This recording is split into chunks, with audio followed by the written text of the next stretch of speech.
السلام عليكم ورحمة الله وبركاته. كل سنة وانتم طيبين ان شاء الله. هعمل معاكم بسكويت العيد بالزبدة بطريقة سهلة ومقادير مظبوطة وبكل تفاصيله.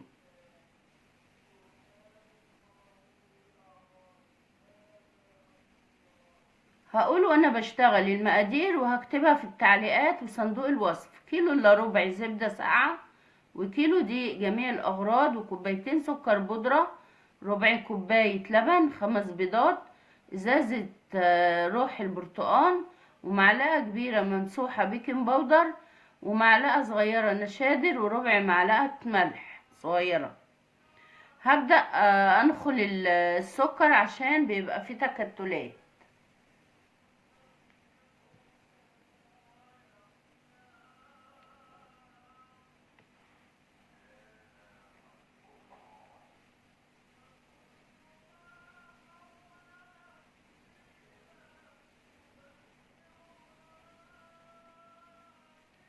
وهنا الزبدة انا طلعتها من التلاجة وقطعتها قطع صغيرة عشان لما اجي اضربها تبقى سهلة معايا وتفك معايا قوام.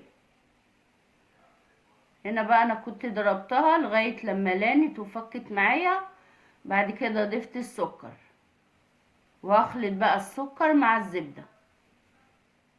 هنا كنت خلاص خلطتهم مع بعض. وهنا البيض هحط له روح البرتقال، وهضيف بقى بيضة بيضة. احط بيضة واقلبها كده مع الزبدة، ولما تختفي احط غيرها.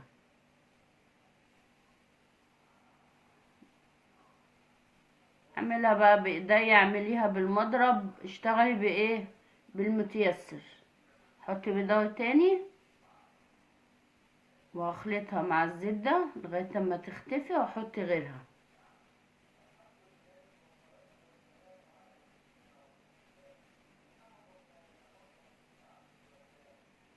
هنا خلاص كنت خلصت البيض كله ضفته، وهبدأ بقى انخل الدقيق.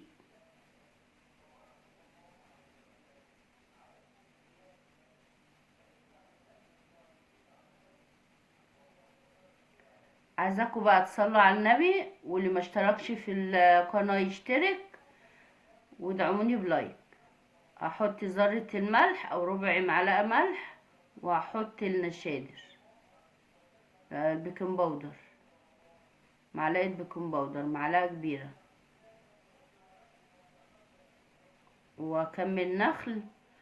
وبعدين اضيف بقى الدقيق على الزبدة واخلطهم مع بعض.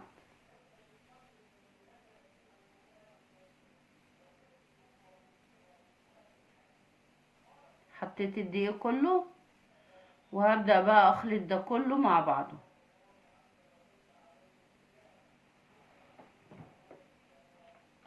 هنا كنت خلطت الدقيق كله مع بعضه. اجيب ربع كوباية اللبن، احط لها معلقة صغيرة نشادر، واضيفها على العجينة، وابدأ بقى ايه اخلط كل ده مع بعض.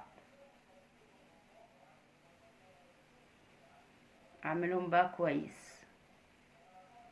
وانا ما ضفتش لاي سوائل تاني غير هي ربع كوباية اللبن دي، ما بتحطلهاش سوائل تاني.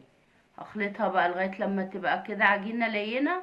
والعجينة اللي بالزبدة دي معمولة عشان الكيس الحلواني، مش معمولة للمكنة. انا ما عنديش مكنة، فعشان كده عملتها بالزبدة. اللي بتتعمل بالمكنة بتتعمل بطريقة تاني خالص. اتفقنا؟ هنا بقى حطيت العجينة في كيس الحلواني وجبت صاج مش مدهون، وهبدأ بقى احط اشكل بقى، واحط الشكل اللي يعجبني اللي يعجبك يعني. وابدأ اشكل. هنا كنت خلاص شكلت العجينة كلها. احطها بقى في فرن يكون سخن من قبل كده، وافتح الفرن من تحت على درجة حرارة متوسطة، واحط الصاجات في الرف اللي في الوسط. واول ما يديني لون من تحت اروح مطلعه البسكويت. وبألف هنا وشفا. ما تنسوش الاشتراك في القناة وادعموني بلايك.